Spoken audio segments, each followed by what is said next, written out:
Bonsoir à toutes et à tous. Bonsoir à celles et ceux qui nous rejoignent pour cette conférence ce soir sur les femmes et la politique sous la Ve République. Donc, on a deux intervenantes avec nous ce soir qui viennent d'arriver, Anne-Sara Moalik-Bouglé et Anne Pato. Bonjour. Est-ce que Anne-Sara, vous nous entendez?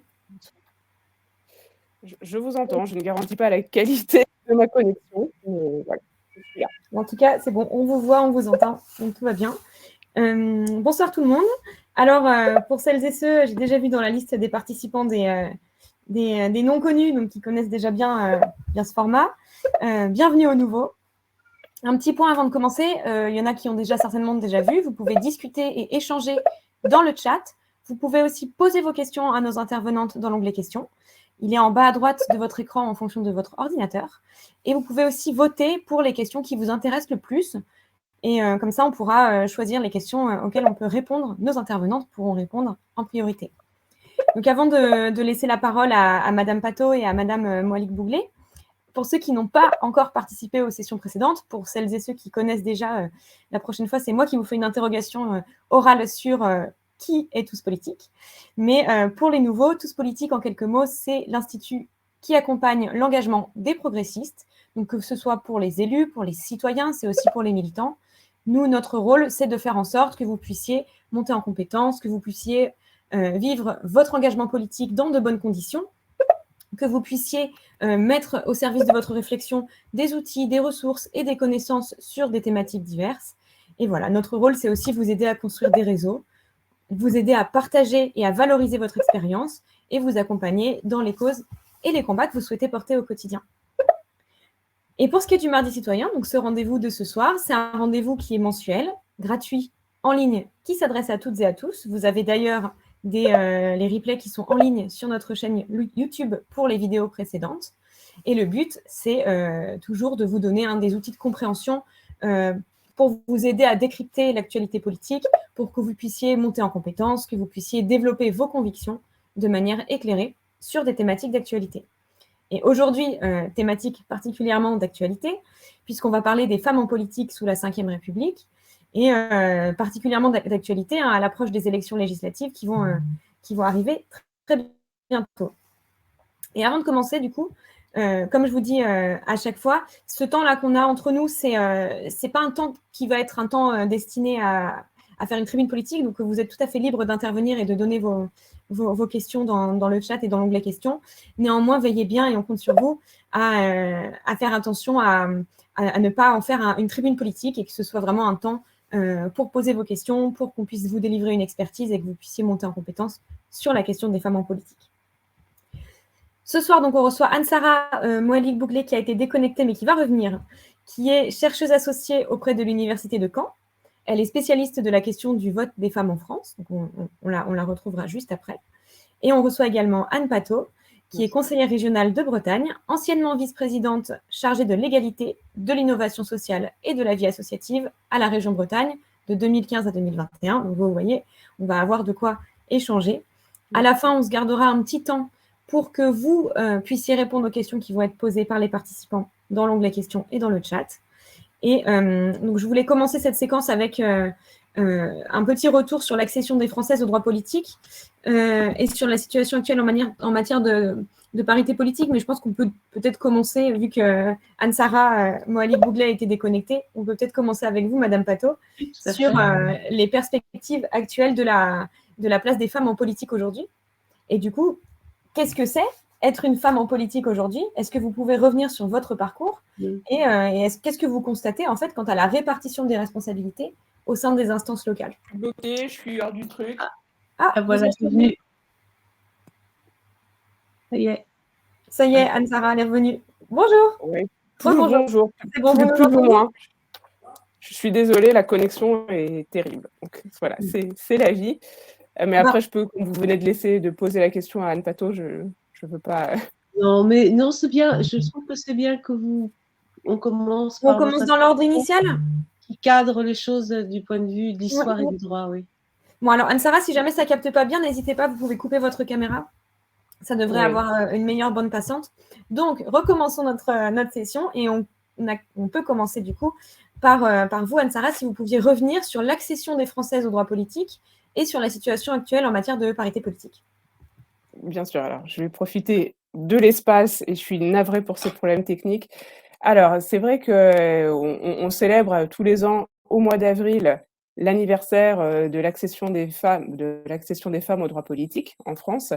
Souvent d'ailleurs, en disant un peu rapidement merci le général de Gaulle d'avoir accordé le droit de vote aux femmes. Évidemment, les choses sont un petit peu plus compliquées parce qu'il y a eu beaucoup de militantes, de militants et puis de combats parlementaires aussi pour obtenir ces droits. Droit à être élu et droit à élire, ce sont 2 droits différents, je le rappelle. Je pourrais en parler longtemps, mais je ne sais pas si vous m'entendez encore?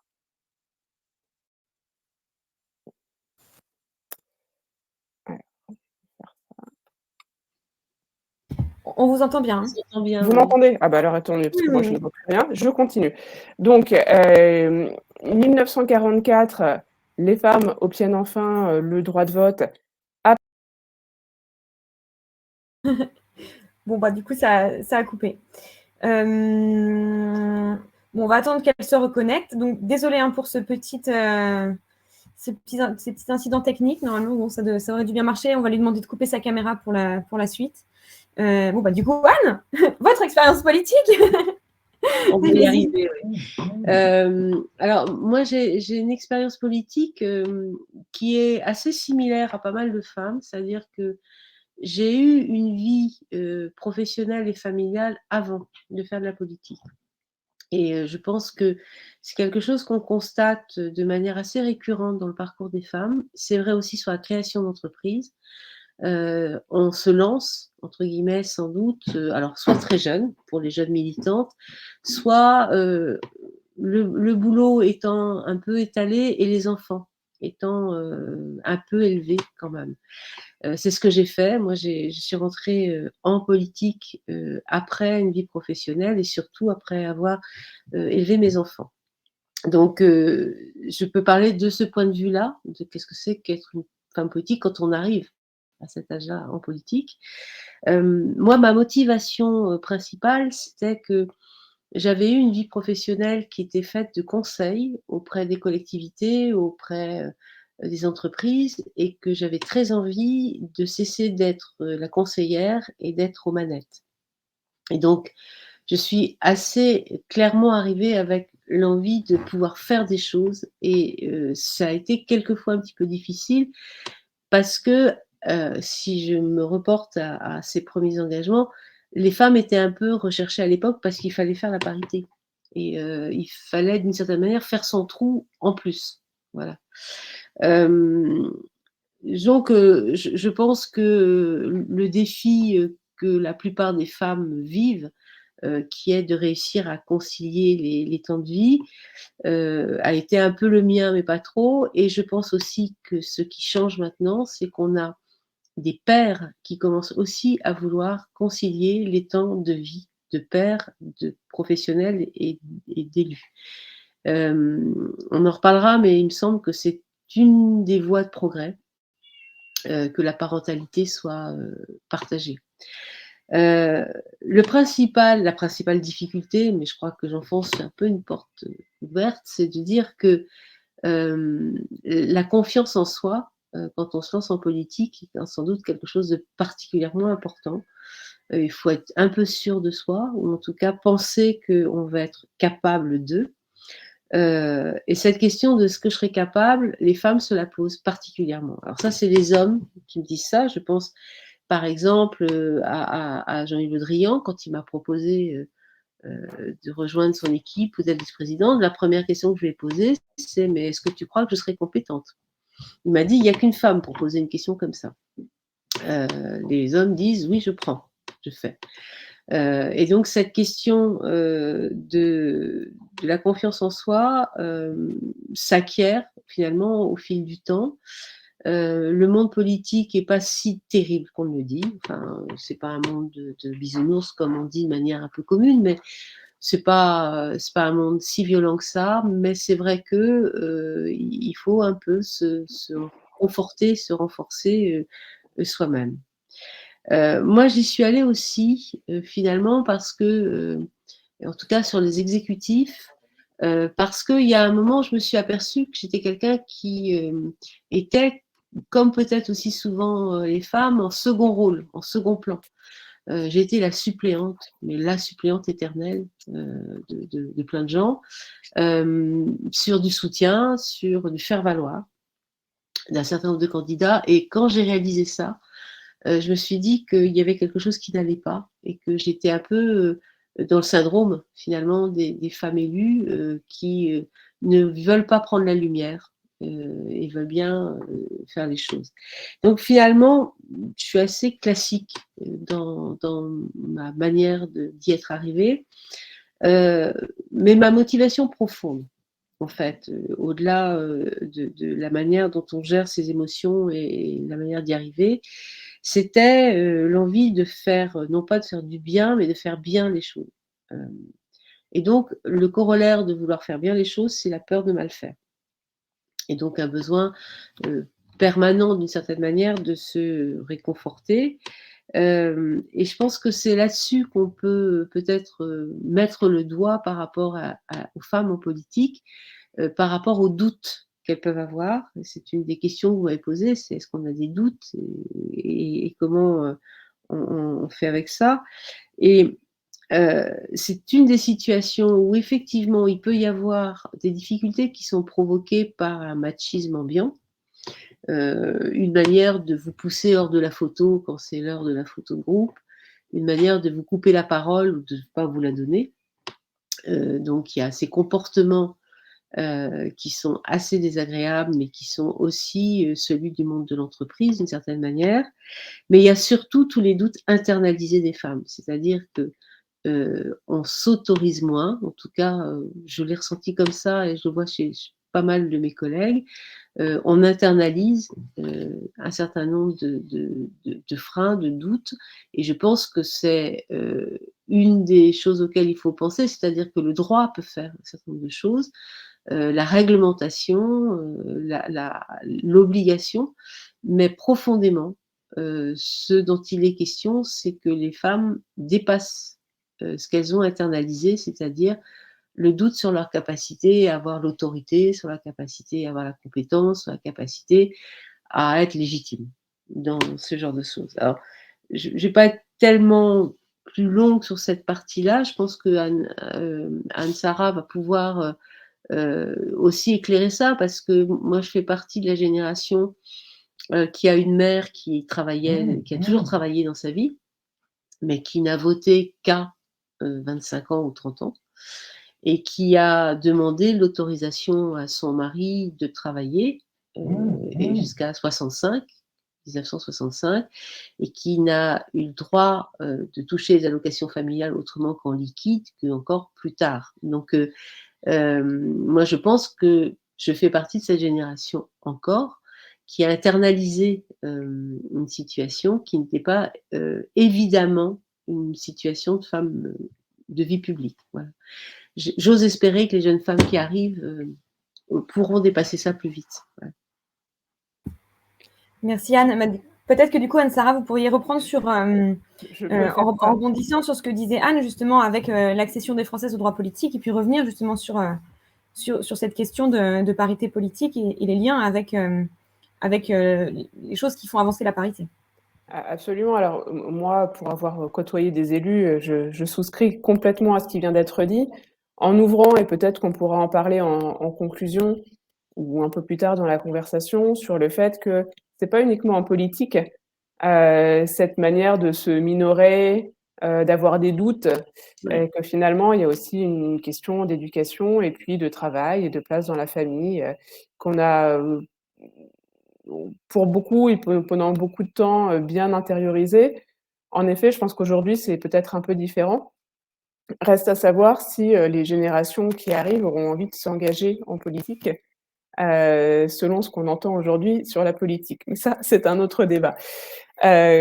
Pour revenir rapidement sur ce panel historique, puisque j'ai été un peu coupée par la technologie, on arrive donc en 44 avec un vote à égalité entre, en tout cas, un droit de vote qui va être le même pour les hommes et pour les femmes, ce qui n'était pas une évidence. Les femmes vont s'en emparer, mais en effet, comme le rappelait Anne Patto à l'instant, c'est pas parce qu'il y a cette égalité dans le droit sur le vote que la position des femmes va fondamentalement changer dans la société.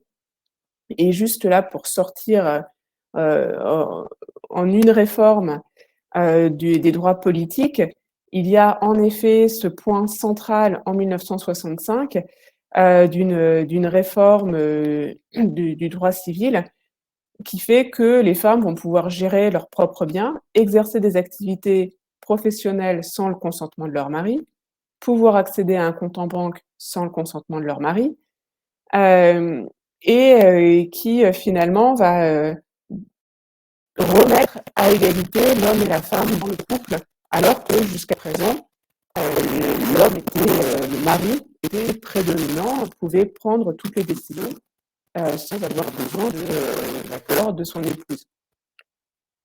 Est-ce que vous m'entendez?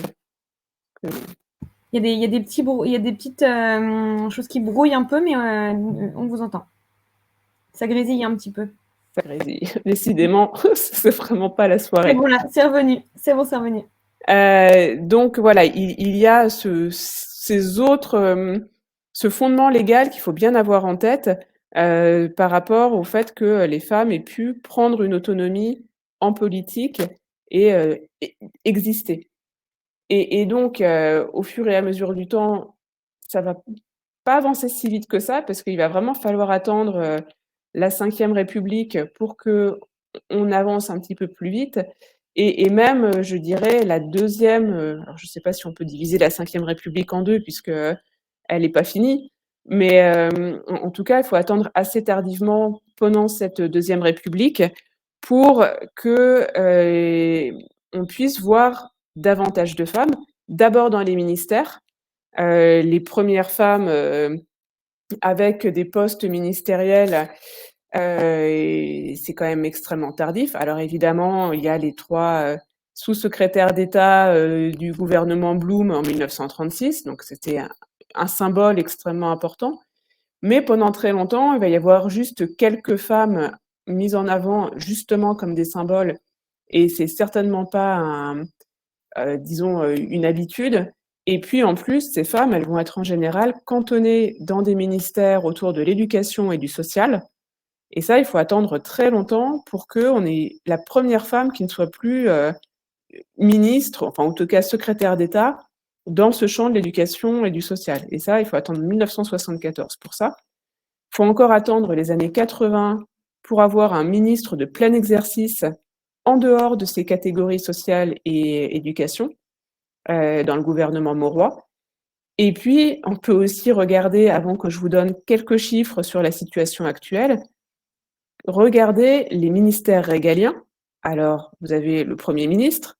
Je pense que voilà, on a tous en tête, là, on attend un nouveau Premier ministre.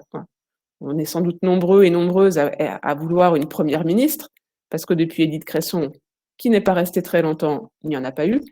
Et le nombre de ministres femmes dans des positions régaliennes, donc la justice, l'armée, l'intérieur, les affaires étrangères, et il m'en manque un, mais enfin, vous voyez, c'est l'économie. Voilà. Les femmes se comptent sur les doigts des 2 mains. Et certaines, en fait, c'est toujours les mêmes. Celle qui est la championne, qui a ouvert la voie d'ailleurs dans plusieurs ministères, c'est Michèle Alliot-Marie. Parce que Michèle Alliot-Marie, c'est la seule à avoir été en France depuis de tout temps ministre des Affaires étrangères, seule femme ministre de l'Intérieur et première femme ministre des Armées. Donc vous voyez, elle a vraiment ouvert la voie. Et à côté de ça, la situation pour les femmes, alors les ministres, c'est pas des élus. Pour les femmes élues, la situation a longtemps été extrêmement faible. Et même dans des temps qu'on peut considérer comme encore assez proches, le pourcentage de femmes au Sénat en 1998, si on avait un peu de temps, mais avec mes affaires de connexion, si je vous aurais fait voter sur le chat, mais voilà, Sénat 1998, 5,9% de femmes. Et là, il faut attendre en effet qu'on oblige messieurs les sénateurs à avoir des femmes suppléantes pour commencer à avoir une bascule vers, alors pas, on est loin de la parité, on n'est pas dans la mixité, hein. On est à 32% de femmes au Sénat aujourd'hui. Assemblée nationale, en 2002, on était à 12%. Aujourd'hui, on est à 38,7%. Pourquoi? Parce que, il y a du progrès au fur et à mesure, parce qu'il y a une volonté politique aussi de certains groupes, politiques, qui ont eu la majorité, de mettre à parité des hommes et des femmes sur leur circonscription. Et puis alors je peux aller, hein, j'ai encore 3 collectivités à vous donner. Pour les mairies, aujourd'hui, en tête des exécutifs, parce que on a la parité sur les conseillers départementaux, enfin oui aussi, sur les conseillers régionaux et sur les conseillers municipaux, mais les exécutifs, la tête est toujours très masculine. 80% des maires sont des hommes. 85% des présidents de départements et de régions sont des hommes. Et le pompon, la palme, c'est pour les communautés de communes, communautés d'agglomération, enfin voilà, les EPCI comme on dit. Et alors là, on est à 90% d'hommes. Voilà, donc je vais m'arrêter là pour qu'on puisse échanger, mais la situation est quand même encore problématique malgré un certain nombre de lois, notamment la loi sur la parité en 2000 qui débloque un ensemble de lois en faveur de l'égalité politique, mais on voit bien qu'en fait, au fur et à mesure, l'égalité qui va être sur la majorité des postes, que les inégalités vont remonter d'un cran en un cran, pour être aujourd'hui vraiment serrées sur les têtes d'exécutifs. Et oui, justement, c'était par rapport à ça qu'on voulait aussi vous interroger. Vous avez évoqué la loi du 6 juin 2000 sur la parité. Est-ce que vous pourriez revenir peut-être sur cette loi et sur les différentes réformes qui ont permis de faire avancer la parité, ou en tout cas au moins la mixité, en politique? Parce que vous nous avez donné des chiffres qui étaient un peu effrayants. Est-ce que le droit, que dit le droit du coup sur ces questions-là? Alors déjà, je voudrais noter qu'avant la parité, il y avait eu un premier texte qui avait été voté sur la mixité. C'est-à-dire qu'on avait un seuil, en gros, il fallait une fourchette entre 40 et 60% d'un des 2 sexes, enfin voilà, pour, sur les listes, qui allaient être présentées. Et puis ça avait été retoqué. Ça, c'était dans les années 90, ça a été retoqué. Et puis finalement, en effet, c'est ce texte qui a été très discuté, qui arrive, en 2000, après quand même plusieurs mois et années de travail, et qui vient en fait, contraindre les partis à présenter, un nombre, paritaire de candidats, notamment pour les élections législatives. Mais Anne, si vous voulez compléter, n'hésitez pas. Et sous menace de sanctions financières si jamais il n'y avait pas cette parité-là. Il faut savoir que plusieurs partis ont payé pendant un certain nombre d'années plutôt que de présenter le même nombre de candidates que de candidats. Et puis, il y a eu d'autres réformes. Alors, j'avoue que je ne saurais pas vous donner les dates, mais qui ont permis la parité sur les listes aux élections municipales. D'abord dans les grandes villes et puis au fur et à mesure, on est descendu jusqu'aux villes de 3 500 habitants. Je crois qu'on en est là aujourd'hui. On a eu la même chose pour tous les scrutins de liste en fait, hein, que ce soit pour les européennes ou le conseil régional. Et puis donc c'est pour ça que ce sont des organismes qui ont été très vite paritaires, là encore au niveau des élus, mais pas forcément des adjoints ou des présidents de commission, enfin en tout cas des vice-présidents. Et puis on a eu aussi d'autres réformes, notamment celle du binôme départemental, qui alors là était quand même un montage un peu particulier, puisque sur chaque canton, depuis 2014, je crois, un candidat doit se présenter avec une candidate sur le même canton. Donc on oblige à faire des équipes avant là où avant il y avait un seul élu. Enfin, on a fait des rapprochements de cantons et aussi pour limiter le nombre d'élus. Et puis, ce que je vous disais tout à l'heure sur, les suppléances, au Sénat où, c'est là aussi, il y a aussi des égalités, des obligations pardon de parité. Donc au fur et à mesure, le droit impose, cette parité, sauf jusqu'à présent, et comment ça pourrait être fait, ça j'avoue que je ne sais pas, mais en tout cas, ça impose, la parité jusqu'à la porte, du bureau du président. Donc si on pouvait résumer tout ça en 2 mots, c'est, en 3 mots, c'est, le droit est là. Et le droit est bien là pour l'égalité. Se pose par contre la question, et ça a été soulevé dans les questions qui ont été évoquées, et donc là je m'adresse, à vous 2, c'est qu'il y a en fait des freins qui sont autres que les freins juridiques à la participation des femmes en politique. Ça va être par exemple le manque de modèles, certains stéréotypes, certains moyens d'intimidation, comme disait Anne tout à l'heure. Et on avait la question aussi tout à l'heure qui a été posée sur la question de la parité dans les vice-présidences des EPCI. Et donc la question que je voulais vous poser à toutes les deux à ce niveau-là, c'est à votre avis, quels sont les leviers que l'on pourrait activer pour promouvoir la place des femmes en politique, et notamment à renforcer le partage du pouvoir de décision et lutter contre l'autocensure des femmes en politique. Donc en fait, c'est une question, mais en réalité, il y en a 3. Je commence ou... Allez, j'ai beaucoup parlé déjà. D'abord, effectivement, il y a réellement une difficulté à atteindre la parité. Je pense aux EPCI. Moi, ce que j'ai vu sous mes yeux ébahis, c'est le moment où, à la suite de la loi NOTRe, on est passé en Bretagne de 110 EPCI à 59. On a perdu énormément en mixité et en parité, c'est-à-dire que quand il a fallu que ça joue un peu au couteau entre 2 ou 3 communautés de communes qui fusionnaient ensemble, devinez qui est sorti. Voilà. Donc, on voit que cette espèce de violence, quand les places sont rares et qu'il n'y a pas de régulation, qu'il n'y a pas une loi sur la parité,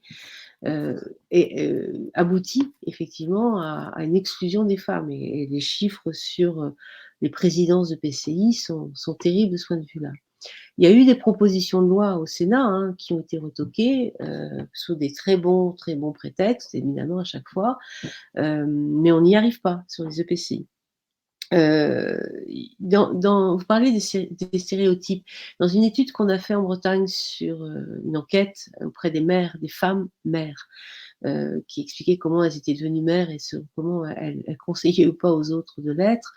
Un des éléments qu'a d'ailleurs évoqué Anne-Sara à propos des ministères, c'est que les femmes sont, je dirais, encore très cantonnées à des postes d'adjoints sur l'éducation, l'action sociale, le care. Les hommes font l'urbanisme, font les travaux, font les finances. Or, la voie royale, c'est comme dans les entreprises, pour devenir maire, c'est être plutôt sur ces matières du dur. On devient rarement maire quand on a été juste chargé des affaires sociales ou de l'école. Alors, je pense que y a plein de choses qui peuvent faire bouger les stéréotypes, mais on en parlera peut-être un petit peu plus généralement sur la situation des femmes. Je pense que définitivement, il faut continuer à mettre de la pression sur la parité. Je sais que c'est régulièrement un débat, y compris chez les femmes, sur est-ce que ça ne dévalorise pas nos engagements, est-ce que ça ne renforce pas le syndrome de l'imposteur, d'être élu parce qu'on est une femme, etc.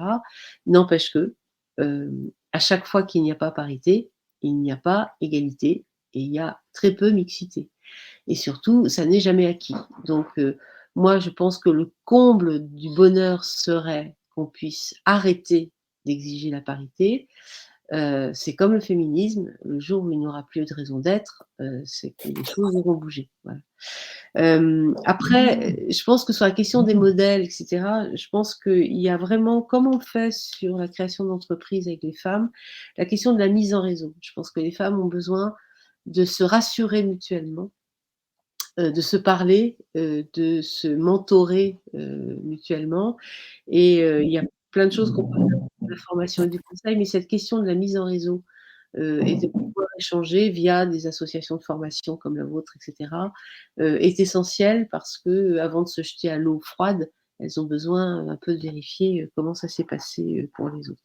Je vais pas être trop longue parce que je pense qu'Anne-Sara a des choses à proposer aussi sur ces questions-là. Moi, je suis d'accord avec vous, Anne, hein. Mmh. Ça va pas être drôle pour le débat, Oui. mais et alors justement, moi quand, donc je suis, docteur en histoire, j'ai fait une thèse sur le vote des femmes et Mmh. j'avoue que quand j'ai débuté ma thèse, la parité ça me faisait un peu tiquer parce que et pour les raisons que vous venez d'évoquer, sur le fait que, bah, on n'est quand même pas, moins bonnes que les hommes et que, bah, voilà, on risquait d'être moins légitime à être élu parce que femme. Mmh. Et puis j'ai travaillé, j'ai fait ma thèse et là, en me penchant sur alors à la fois sur ces parcours de femmes, qui, dans des périodes où la société n'était quand même pas prête à Mmh. avoir des femmes sur le devant de la scène et qui ont eu ce courage-là, de voir d'un côté ça et de voir d'un autre côté les chiffres, que je vous ai cités tout à l'heure, hein, qui étaient pires, quand j'ai fait ma thèse il y a une grosse dizaine d'années, et je voyais ça, je fais: «Mais en fait, si on ne fait rien, bah, on n'avancera jamais». Et donc finalement, la parité, était, un moteur et qui a des résultats intéressants puisqu'aujourd'hui, les viviers, de femmes politiques ont été, construits grâce à ces réformes-là et donc oui, aujourd'hui, c'est encore difficile et peut-être que des hommes qui pensent que de toute façon alors je suis désolée messieurs pour vous qui êtes présents et je ne fais pas de généralité, mais il y en a certains, surtout quand ils veulent être élus, ils ont sans doute une forme de conscience de leur qualité, on va dire, qu'ils n'aiment pas trop voir remis en cause et donc eux, bien sûr, ils joueront toujours des coudes pour, garder le devant de la scène, quitte à dire que: «Oui, mais aujourd'hui, les femmes, elles ont déjà tous les pouvoirs, donc c'est bon, l'égalité existe». Mmh. Hem, mais voilà, une fois que, bah, malgré tout, une génération, précédente, aura quitté la scène, qu'il y aura plus que ces jeunes loups, mais avec quand même quelques jeunes louves en face, Mmh. je pense qu'on va un peu rééquilibrer les choses.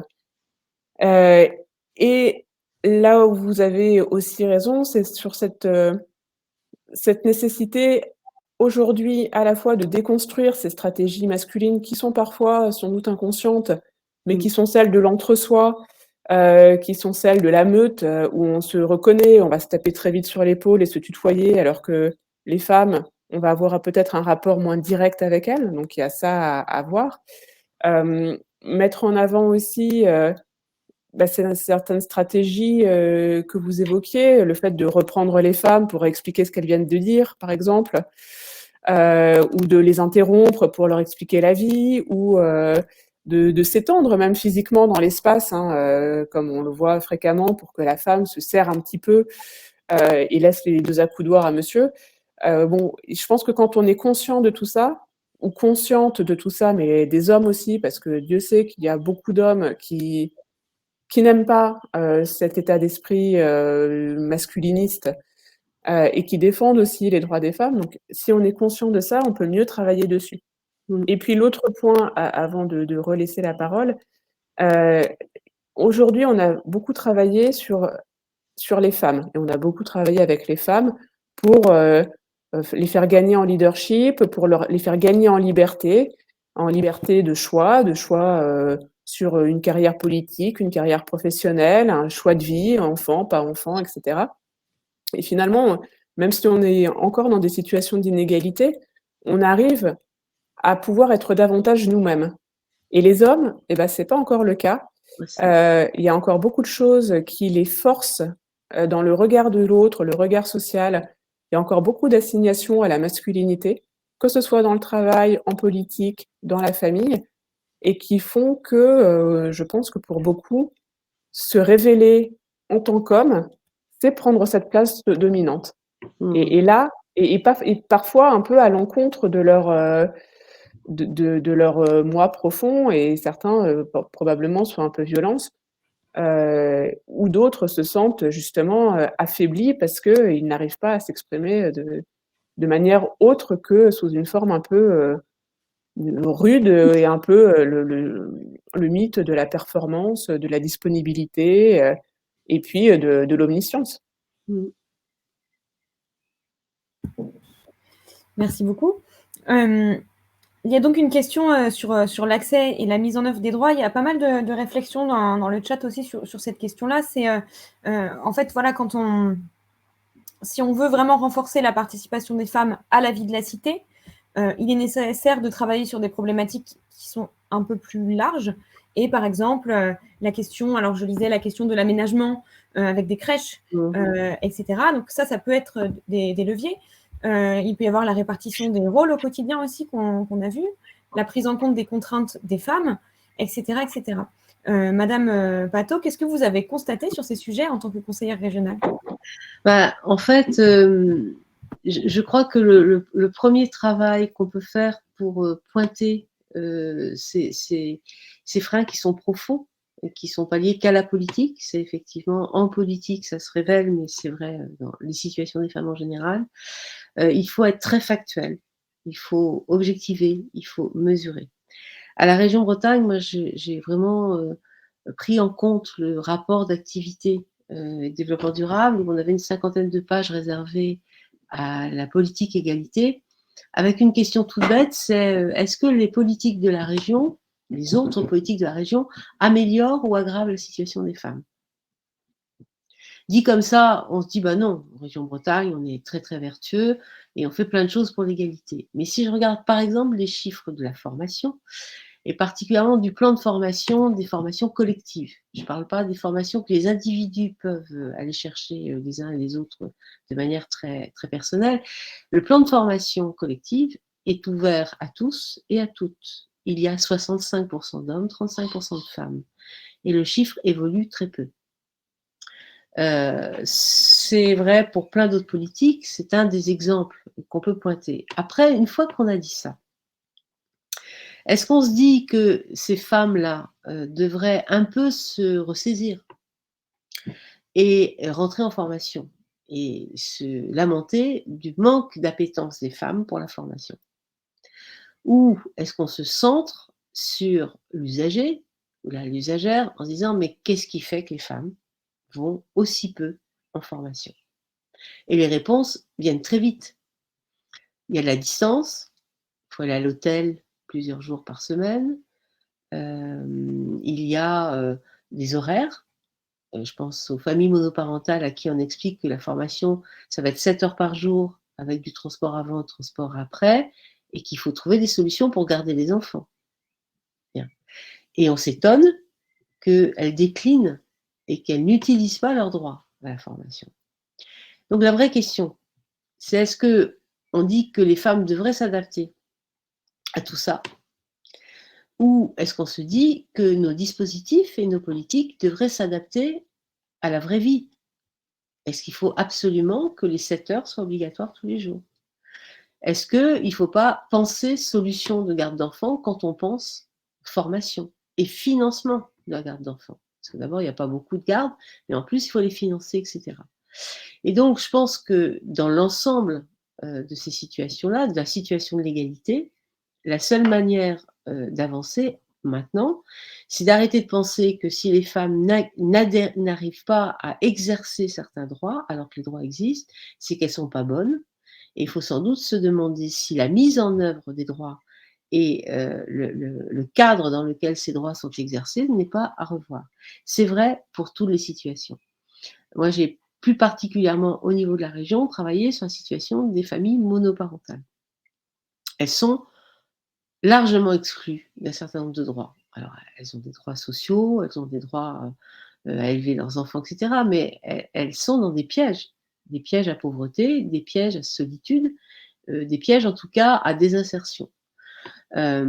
Si à un moment on ne bouge pas la ligne, sachant que on a de plus en plus de familles monoparentales, hein, quand j'ai commencé une étude là-dessus à la région, on était à 18%, quand je l'ai fini, on était à 25%. de familles monoparentales, et dans certains quartiers à Rennes, 45%. Donc, si on ne prend pas en compte la réalité des femmes, et si on ne change pas notre système, on les exclut de toute manière. Et travailler sur l'inclusion des femmes, c'est travailler sur l'inclusion des hommes. C'est-à-dire que je souscris à ce que disait aussi Anne-Sara, c'est que la meilleure façon actuellement de faire avancer la question de l'égalité, c'est de faire avancer les hommes sur un certain nombre de sujets. Et particulièrement, la question de la parentalité. Alors, moi, je me réjouis quand on me dit que le congé parental ou de paternité augmente. Et je regardais avec beaucoup d'attention à la région si les hommes prenaient leur congé paternité. Alors, ils prennent leur congé paternité, ils prennent pas les jours pour enfants malades. Là, la crèche qui appelle au milieu d'une réunion en disant le petit a de la fièvre, il faut venir le chercher, c'est les femmes qui disent ok, je me lève et je vais chercher les enfants, massivement. Mais en tout cas, on voit que donner des droits à la paternité, c'est faire avancer la cause des femmes. Et que si elles avancent dans la vie ordinaire, parce que on ne recrute plus un homme en se disant lui prendra jamais de congé, mais qu'on sait qu'un homme qui a des enfants va aussi prendre des congés, etc. On arrivera peut-être à l'égalité de cette manière-là. Et donc, si on arrive à l'égalité dans la vie ordinaire, je pense qu'on arrivera peut-être aussi en politique à faire bouger les lignes de l'égalité. Ça passera par là. Je dis aussi qu'on vit sur un fantasme en France, qui est une famille de 4, un père, une mère. Alors, on est un peu ouvert à 2 papas, 2 mamans, mais bon, en tout cas, ils sont 2. Et 2 enfants, une maison, une voiture grande et une plus petite, 2 boulots, un qui paye mieux et l'autre qui peut être un peu à temps partiel. Et massivement, les séparations provoquent des vrais séismes dans l'équilibre des familles. Et on continue à penser nos dispositifs et notre organisation sociale sur l'idée qu'une famille, c'est 2 salaires, qu'il faut au moins 2 SMIC pour vivre, etc. Et que finalement, on partage les frais de l'appartement, les frais de la voiture, les frais des vacances. Il faut qu'on regarde la société telle qu'elle est et qu'on arrête de fantasmer sur une société qui est en train de changer. Merci Anne. Vous vouliez réagir par rapport à ça, peut-être Anne-Sara? Alors, juste un mot, parce que alors moi, je vais laisser Anne avoir son analyse qui est très ancrée dans le réel et dans le monde d'aujourd'hui, mais juste par rapport au rapport entre famille et politique, entre place de la femme par rapport à la famille et en politique. Une anecdote sur moi, la thèse que j'ai pu faire et sur le regard dans les années 1850, en 1848-49, lorsque les hommes obtiennent le droit de vote, quelques femmes le réclament aussi, et notamment une qui s'appelle Jeanne de Rouen et qui est caricaturée dans la presse satirique en train de refiler le bébé à son mari qui est justement en bonnet de nuit pendant qu'elle est en armure et qu'elle va à l'Assemblée.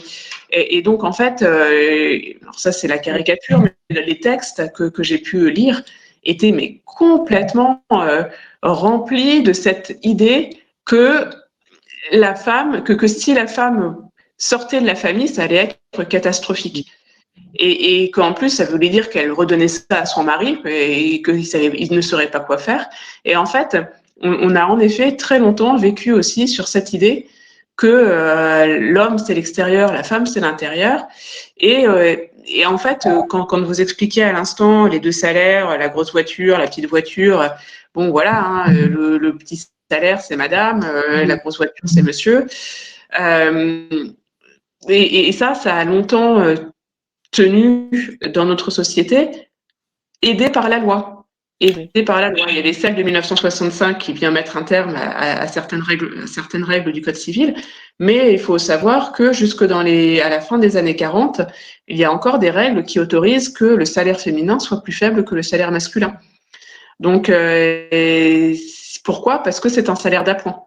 Parce que le travail féminin, pendant longtemps, est considéré comme un travail d'appoint, un salaire d'appoint, Et c'est pour ça aussi qu'on a parcellisé le travail féminin, avec aujourd'hui un grand nombre, enfin, je crois que c'est 80% des temps partiels qui sont féminins. Et ça, c'est pas forcément malheureusement, il y a une partie de 80% qui sont voulus par des pères et des mères alors majoritairement des mères, moi je connais des pères qui font ça aussi très bien, mais voilà, qui prennent ce temps pour s'occuper de leurs enfants, mais c'est surtout aussi beaucoup d'emplois précaires, mal rémunérés, des emplois de caissière notamment, hein, où on leur demande, ou faire le ménage, avec des horaires décalés. On leur demande de rentrer chez elles 3 heures dans l'après-midi, puis de revenir jusqu'à 20 heures après. Donc voilà, le volet travail féminin est considéré de manière moindre par rapport au travail masculin, et il joue aussi beaucoup dans tout ça. Et merci beaucoup. Anne, vous vouliez rebondir? Non, je disais que j'ai en tête la tournée que j'ai pu faire aux dernières élections municipales pour trouver des femmes, et qui me disaient « Ah non, moi je viendrai pas comme conseillère parce que j'ai des enfants ». Et quand je leur disais un peu taquine, parce que ton mari est parti, ils disaient « Non, mais je vois pas le rapport ». Donc effectivement, en 2020, dans mon pays, là, de Bretagne, il y a des tas de femmes qui n'imaginent pas de ressortir à 8 heures le soir en laissant les enfants seuls, avec le mari, et qui sont pourtant des gens modernes. Merci beaucoup. Et tout à l'heure, Anne-Sara, vous avez évoqué du coup une loi, celle de la loi de 1965.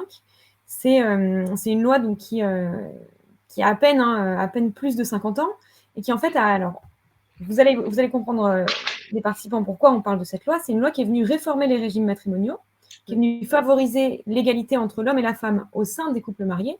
Et donc, Anne-Sara nous disait en préparation de cette conférence que l'arrivée tardive de cette loi avait constitué un frein un peu à l'égalité en politique. Et donc, quel est l'exemple en fait de cette loi, et qu'est-ce que ça montre sur la chronologie et sa signification aujourd'hui pour l'accession des femmes en politique? Ça veut dire qu'on est parti avec beaucoup de retard, parce que quand vous devez, dans votre vie quotidienne, que vous avez l'impression que vous ne comptez pas ou que vous comptez moins qu'un homme, comment imaginer, et alors sans doute en plus en devant lui demander son autorisation, comment imaginer que vous puissiez représenter vos voisins, votre commune, votre circonscription. Psychologiquement, c'est quand même extrêmement compliqué de s'imaginer à la fois mineure et représentante politique. Donc voilà, concrètement, c'était ce qu'on disait lors des mariages, quoi. La femme doit obéissance à son mari. L'autorité parentale arrive, je crois, au début des années 70. C'est-à-dire qu'avant, c'était pareil, c'était l'autorité paternelle. Donc en fait,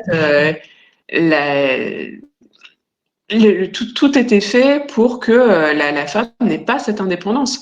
Et donc, ça voulait dire aussi qu'on ne lui accordait pas psychologiquement cette indépendance morale qu'il faut pour pouvoir porter un message politique pendant très longtemps. Alors ça, c'est les grands arguments contre le vote des femmes. On a dit qu'elles allaient voter comme leur mari, qu'elles allaient voter comme le curé, qu'elles allaient voter comme un homme. Enfin, comme un homme, on s'entend, hein, comme un homme qui les influencerait. Donc voilà, je pense en effet que cette loi qui arrive très tardivement et qui vient les libérer de cette minorité est fondamentale, et n'a pas des effets immédiats non plus, parce qu'il faut quand même sortir de ses habitudes et réussir aussi, quand on a été éduqué comme ça, quand on a vu sa mère comme ça, quand soi-même on a été accompagné dans cette voie-là, et qu'on a vécu ses premières années en couple comme ça, c'est compliqué de se libérer, oui. Et là, c'est marrant, vous avez parlé du coup de voter comme un homme. Et en réalité, il y a Marie qui a posé une question dans le chat, qui a dit, mais alors du coup, et que je vous transmets, c'est qu'est-ce que vous pensez de la déclaration de Valérie Pécresse lors de son meeting, quand elle a dit « J'ai voulu faire un discours d'homme ». Là, la question de Marie. Ça lui a pas tellement réussi. On va dire ça. Mais, je ne sais pas qui était son conseiller, mais il faudra l'encadrer, celui-là. Parce que, effectivement, la seule manière que l'on a en tant que femme d'avoir de l'autorité, c'est d'être complètement dans nos baskets. Et bien dans nos baskets. Donc, effectivement, c'était voué à l'échec, son truc. Ça, c'est vrai que c'est très particulier hein, sur ces élections présidentielles, comme sur d'autres élections, la manière dont les femmes se positionnent par rapport à leur féminité. Ouais. Donc voilà, Valérie Pécresse, elle a beaucoup dit hein, que elle voulait ne pas qu'il n'y ait pas de différence entre elle et un homme. Donc dans ces cas-là, qu'est-ce qu'on fait? On prend la posture de l'homme et puis on essaie de faire comme ça, mais enfin on n'est pas des hommes et personne n'attend d'une femme qu'elle soit un homme. Mais d'autres ont largement joué hein, sur leur féminité. Si on regarde Marine Le Pen et son jeu avec les petits chats et puis mettre des tailleurs bleu clair tout d'un coup. Enfin, comment est-ce qu'on essaye d'adoucir comme ça une personnalité en jouant aussi sur le côté mère célibataire. Voilà, et pour essayer d'adoucir un fond d'idées voilà, qu'on connaît. Après, j'ajouterais quand même un truc. Alors là, ça concerne Valérie Pécresse, mais ça pourrait en concerner d'autres. Et c'est aussi la manière dont on interroge les femmes. Et là, en l'occurrence, j'ai un extrait de David Pujadas qui interroge Valérie Pécresse et qui lui dit « Alors, Madame Pécresse, quand vous vous énervez, vous cassez de la vaisselle ?» Et franchement, c'est insupportable, ce genre de questions. Est-ce que vous vous énervez comme une femme, quoi? Ah oui, enfin, moi, cela dit, je n'ai jamais cassé de vaisselle quand je me suis énervée. Et donc là, il y a aussi quand même encore une discrimination sur la manière dont on va accueillir le discours de la femme politique et le discours de l'homme politique. Le soupçon d'hystérie est terrible. Une femme parle haut, si elle parle fort, elle crie. Si elle s'énerve, elle casse la vaisselle, c'est comme ça. Donc, c'est un sacré soupçon, effectivement, qui pèse au-dessus des têtes des femmes élues. Et je comprends qu'on soit un peu terrorisé par des questions comme celle de Pujadas, quoi. C'est immonde. Moi, j'ai eu en face de moi à la région pendant tout un mandat, donc le Rassemblement national. Et son chef déteste même l'idée d'une politique égalité. Voilà. Et sur un rapport de 50 pages où on avait parlé de genre pour dire qu'on avait eu du mal à avoir des données genrées, parce qu'effectivement les tableaux disaient rarement si c'était un homme ou une femme qui avait par exemple bénéficié d'une formation. Le premier travail, c'était de reconstituer des données genrées. Donc il a saisi ce mot-là pour me traiter d'hystérique, de fanatique de la théorie du genre, etc. Donc il en a fait 20 minutes d'hystérie. Moi je trouvais assez hystérique, enfin bon. Et j'ai fait une analyse de vocabulaire de tout ce qu'il a utilisé pour parler de moi pendant 5 ans, à chaque fois que je faisais une intervention sur l'égalité. Et j'ai pris le surligneur et j'ai regardé. Et il n'a jamais dit ça à un homme, évidemment, mais il répétait jusqu'à 5 ou 6 fois par intervention que j'étais une femme ridicule et que ma politique était ridicule. Et il ne m'octroyait même pas un adjectif politique qui aurait été de dire qu'il n'était pas d'accord ou que c'était une politique qui ne lui convenait pas. Il attaquait la personne, il ne le faisait pas avec les autres, la personne, et en ressassant ce terme-là. Et j'ai fini par lui dire qu'il était feignant parce qu'il utilisait toujours 2 ou 3 adverbes ou verbes ou adjectifs pour me qualifier. Mais c'est pas par hasard. Il n'aurait pas fait un homme.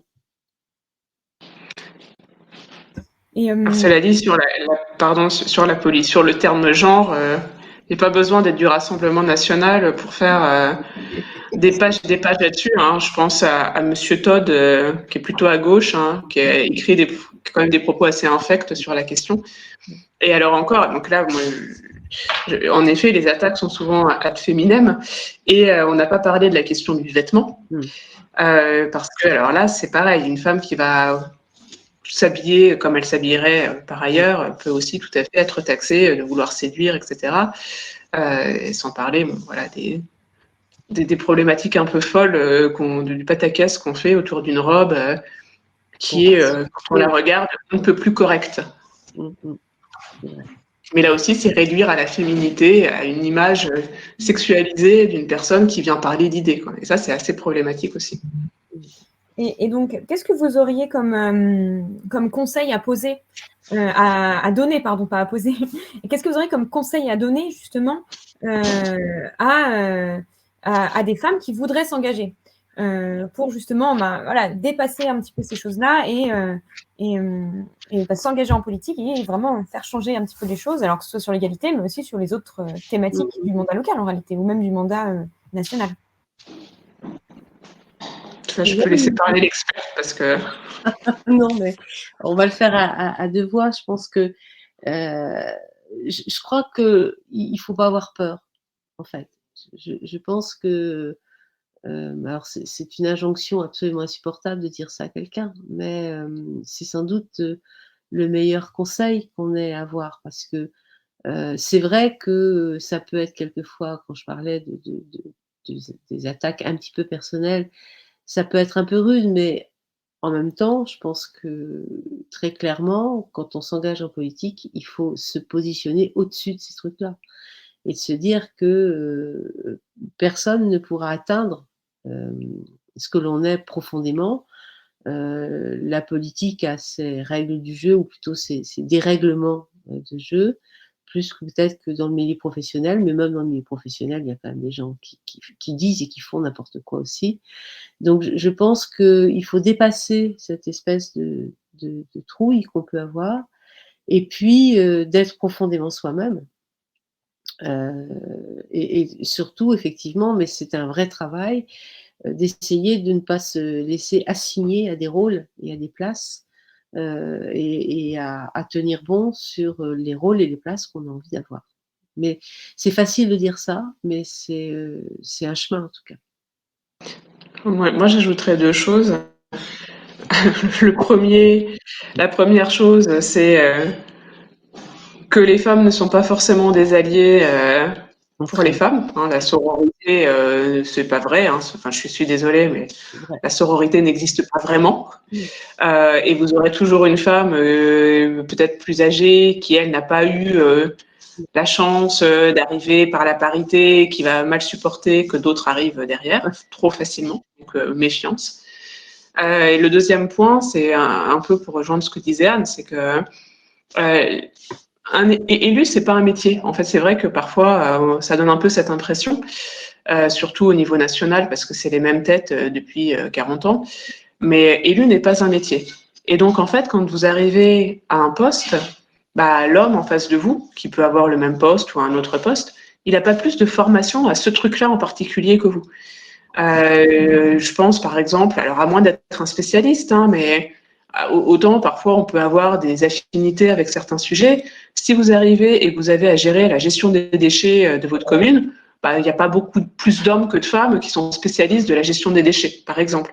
Mais il y a des techniciens. Et en fait, c'est ça la beauté de la chose, c'est que vous arrivez dans une collectivité ou autre où il y a des personnes qui connaissent leur métier mieux que vous, hein, pour le dire un peu crûment, parce qu'ils ont fait des études, parce qu'ils ont l'expérience. Et en fait, un homme, à moins qu'il soit là depuis 20 ans au même poste d'adjoint ou je sais pas quoi aux déchets, alors là oui, il va commencer à maîtriser un peu son sujet, mais sinon, pas plus que vous. Mais il y a une posture qui est de montrer que on sait gérer, on va réussir. Et moi, je pense que nous toutes, qui pour la plupart d'entre nous avons soit de l'expérience, soit fait des études, qu'aujourd'hui on n'a certainement plus à rougir. On a en tout cas les mêmes compétences ou en tout cas les mêmes capacités à apprendre que qui que ce soit d'autre. Et donc, il ne faut pas que ce soit en effet un frein à se dire oui, mais moi je ne vais pas savoir. Et il y a quelques hommes, en effet, dans l'assistance. Donc là, vous avez donné des conseils surtout aux femmes. Et j'ai vu qu'il y avait aussi vous avez peut-être déjà vu, il y a eu des femmes qui ont aussi donné des conseils dans le chat. Donc, on parlait je voyais quelques messages, on parlait de sororité tout à l'heure, mais je pense que ce petit soutien là ce soir est là. Vous voulez réagir, Anne? Moi, j'ai connu à l'Assemblée, enfin, en session à la région, un ou deux moments où il y a eu des moments très forts. Justement, un jour que j'intervenais sur l'égalité et que, comme d'habitude, j'allais avoir sur le dos un certain nombre d'interventions qui étaient dans le déni. C'est une élue de droite, maire dans le Finistère, qui s'est levée et qui a parlé très longtemps en expliquant tout ce qu'elle avait pu subir en tant que jeune femme vis-à-vis de collègues élus, du sous-préfet, etc. Elle a été très émue, elle a dit « je ne l'ai jamais dit à personne » et elle a décrit un certain nombre de situations où elle avait été humiliée parce que femme. Et du coup, il y a vraiment eu, à la suite de ça, un certain nombre de femmes qui m'ont contactée en me disant « mais nous, finalement, on veut bien rentrer » parce que j'animais un conseil pour l'égalité au niveau de la région. J'ai vu des femmes d'autres partis, enfin d'autres colorations, venir dans ce conseil pour l'égalité en disant il faut quand même qu'on se serre les coudes sur ces questions-là. Mais c'est vrai que la sororité ne tombe pas comme ça du ciel. D'accord. Là, je vous livre un témoignage et puis ensuite, je vous livrerai aussi une question. Le témoignage de Véronique qui, justement, on parlait de réaffirmer un peu son discours. Et en effet, Véronique nous indique qu'elle est infirmière et qu'elle a demandé le poste d'adjointe à la santé et la lutte contre l'habitat indigne. Et en fait, de fait de son statut, de son métier, elle arrive à clouer le bec, je la cite, aux hommes de par son expertise. C'est vrai qu'il y a ce côté-là aussi, se former. Brigitte Coustet qui parlait aussi dans le chat de se former en prise de parole. Ouais. Donc, est-ce que ce ne sont pas des... C'est une question rhétorique, je vais se former en réalité sur les sujets que l'on aborde et aussi à la prise de parole pour justement se saisir des enjeux et gagner en fait en assertivité. En confiance en soi, tout simplement aussi. Parce que souvent, moi, je vois des femmes ou des hommes d'ailleurs qui font des tas de formations à la prise de parole. C'est utile, hein, c'est toujours bien. Mais je trouve qu'ils ne sont pas si mauvais que ça originellement. Mais ils en sont rassurés. Et ça, c'est bien. Et parmi les leviers qu'on pourrait éventuellement mobiliser, Cécile demandait si on pouvait, plutôt que de sanctions financières envers des partis, si on ne pouvait pas plutôt se tourner vers une inéligibilité des candidatures ou des listes qui sont non paritaires. Est-ce que ce ne serait pas préférable et est-ce que ça ne vaudrait pas le coup de se battre pour ça? Moi, je suis partante. Zara? Après, il faut voir probablement 2-3 points de constitution qui peuvent être un peu problématiques dans l'affaire. C'est vrai. Non, mais c'est dommage qu'on soit potentiellement obligé d'en arriver là, mais quand même, j'ai bon espoir parce que finalement, on commence à l'intégrer, cette parité. Hein. On commence à l'intégrer. C'est pas encore parfait. Il y a des risques de backlash, hein, toujours, donc de gens qui disent « Ah, on a été trop loin, il y a trop de femmes, c'est pas la peine ». Mais quand même, globalement, aujourd'hui, tout le monde y fait plus attention, alors que ce soit en politique ou ailleurs. Aujourd'hui, pour un exemple très concret, vous allez à la librairie, vous avez des collections maintenant qui sont dédiées à l'écriture des femmes. Et parfois pour revaloriser des écrivaines qui, au XVIIe, XVIIIe, XIXe siècle, ont été laissées de côté alors qu'il y avait une grande qualité d'écriture. C'est un petit exemple. De la même manière qu'aujourd'hui, vous avez des magazines pour enfants, des magazines d'histoire par exemple, qui vont chercher la parité dans les personnages historiques qu'ils mettent en avant. Donc, je crois qu'on y est arrivé. Pas encore complètement, mais il y a quand même pas mal d'espoir qui naît de tout ça. Et je pense que la parité politique n'est pas sans lien avec ces progrès. Mais j'ai quand même inauguré la première rue à Redon portant un nom de femme. Enfin, il y avait déjà Sainte-Anne et la Duchesse Anne. Il y avait déjà ça.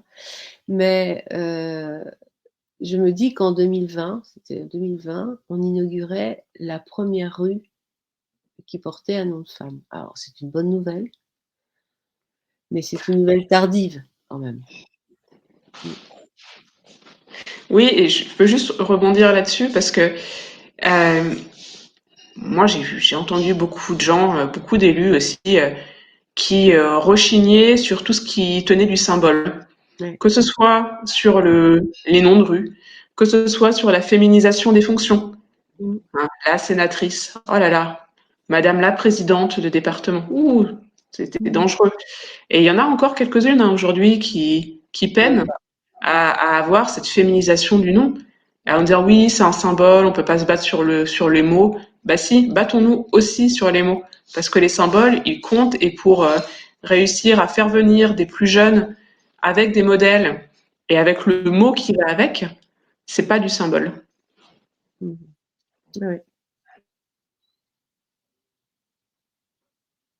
Pardon, mon micro était coupé. Oui. Alors, eh bien, merci beaucoup. Moi, ce que je vous propose, c'est qu'on termine cette séquence avec 3 choses à retenir en fait de cette conférence. Si on devait donner aux participants et aux personnes qui vont écouter en replay cette session, si vous aviez 3 choses, 3 éléments phares à retenir de cette intervention aujourd'hui et surtout de cette thématique aussi, peut-être. On le fait à 2 voix, Sarah, chacune un, et puis on continue. Ça marche. Allez-y. Peut-être que ce que je voudrais retenir, c'est que ce dont on parle quand même, c'est de démocratie. On ne peut pas imaginer une démocratie qui serait une démocratie, et enfin, certains pays arrivent à parler de démocratie alors que les femmes en sont encore absentes. Mais je pense que notre sujet, qui est le sujet du progrès, puisqu'on est dans un cercle qui se veut progressiste et humaniste, c'est que une démocratie ne peut être que progressiste et humaniste. Et ça, c'est un point dur de démocratie. À moi?